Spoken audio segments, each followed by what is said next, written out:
This news update is brought to you by...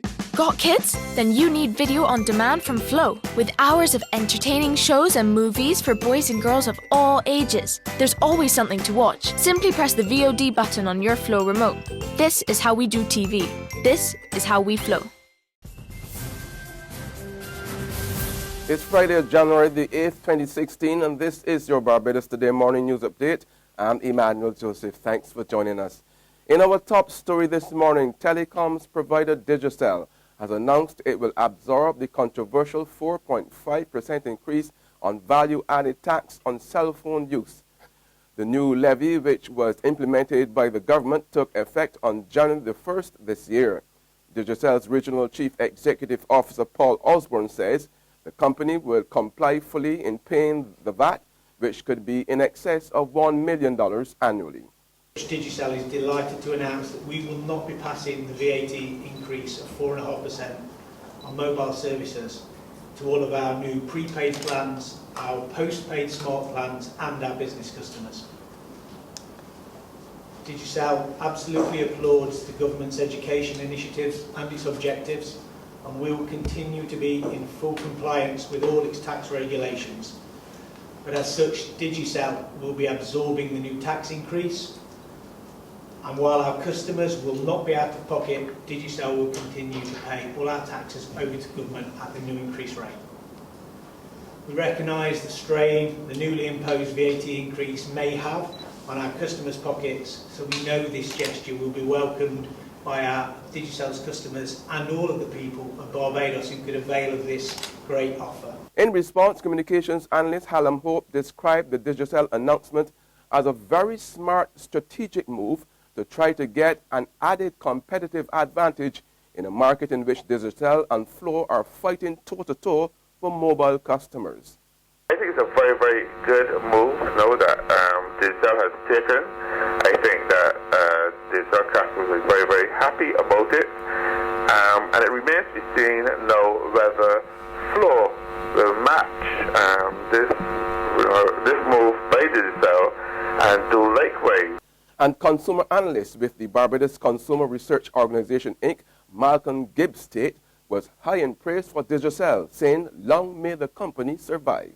It is a very welcome move by Digicel, and when they first came to the marketplace, they had promised me a free telephone, which I never received.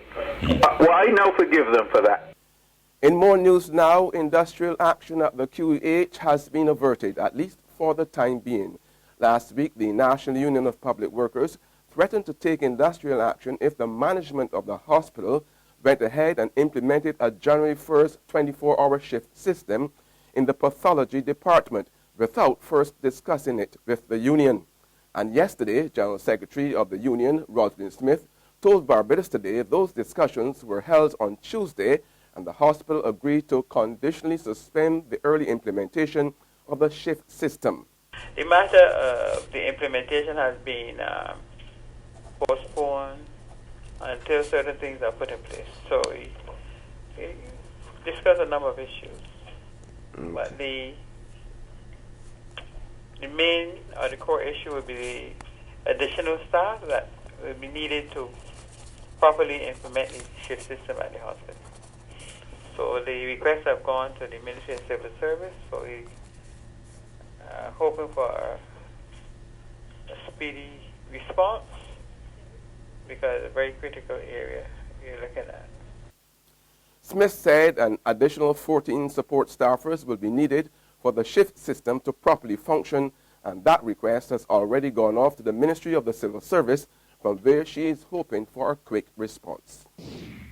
An environmental expert is warning that this island's food chain and drinking water could be in danger of contamination from the indiscriminate dumping of non-degradable waste.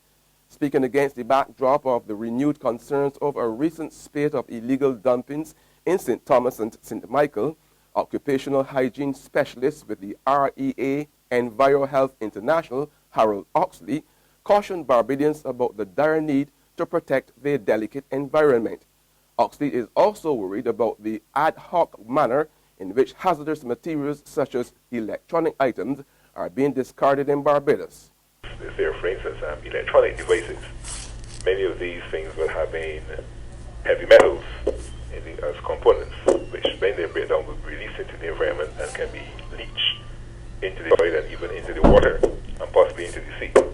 And such accumulations then can have implications for mankind who drinks the water, and plants that may absorb them and themselves be affected, but moreover the animals or people themselves may be eating the crop or the plant matter, and then obviously incorporating these heavy metals and the previous cancers and other diseases that may potentially be there. Commenting on the public furor over the illegal dumping of thousands of gallons of molasses at Mount Wilton, St. Thomas, Oxley described its long-term effects as more a nuisance than anything else.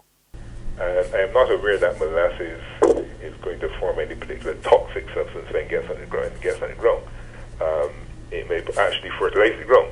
It is quite possible that because you put a concentrated amount in a small area, it can have an adverse impact on the possibility of plants and so on. But it would not, to my knowledge, leach and form any toxic substance per se. The greater concern is that you will be encouraging flies and rodents and pretty much feeding vermin, and you can then create that health hazard in the immediate surroundings because of the accessibility. There's regional and international news after this short break. Secure your future, be financially strong. Since 1983, we have been there for you. A smart range of products, great tax benefits. We're the solution to your hopes and your dreams. The Barbados Workers Union Cooperative Credit Union. The Barbados Workers Union Cooperative Credit Union. Humble beginnings to smart loans, smart savings. Save smart and borrow smarter. That's the move for me. Stability, prosperity. We're the solution to your hopes and your dreams. The Barbados Workers Union Cooperative Credit Union. The Barbados Workers Union Cooperative Credit Union. Turning our attention now to news from the region, British High Commissioner Victoria Dean says the £300 million the UK government has promised to inject in the Caribbean economies may become available by the end of this month. Dean made the comments soon after holding talks this week in Antigua and Barbuda with Prime Minister Gaston Brown. The British High Commissioner says Britain is about to sign a memorandum of understanding with the Caribbean Development Bank, which will be responsible for allocating the funds. Dean, who discussed the aid program with Prime Minister Gaston Brown on Tuesday, is urging Caribbean leaders and citizens to begin coming up with priority projects for the funds. She believes the proposals Prime Minister Brown has in mind for Antigua and Barbuda are right on track. I think he wants to focus quite rightly on the kinds of things that will deliver a shift in economic growth for your country. And some of that will be probably around transport and roads and interconnectivity, if you like. And I think those are probably sensible routes to take. In more regional news, smugglers in Guyana are robbing the treasury of more than $19 million a year in gold they are taking out of the country illegally. Minister of Natural Resources Raphael Trotman says American authorities had even found it necessary to send a team to Guyana to hold talks with local officials after noticing that gold originated in Guyana was ending up in the U.S.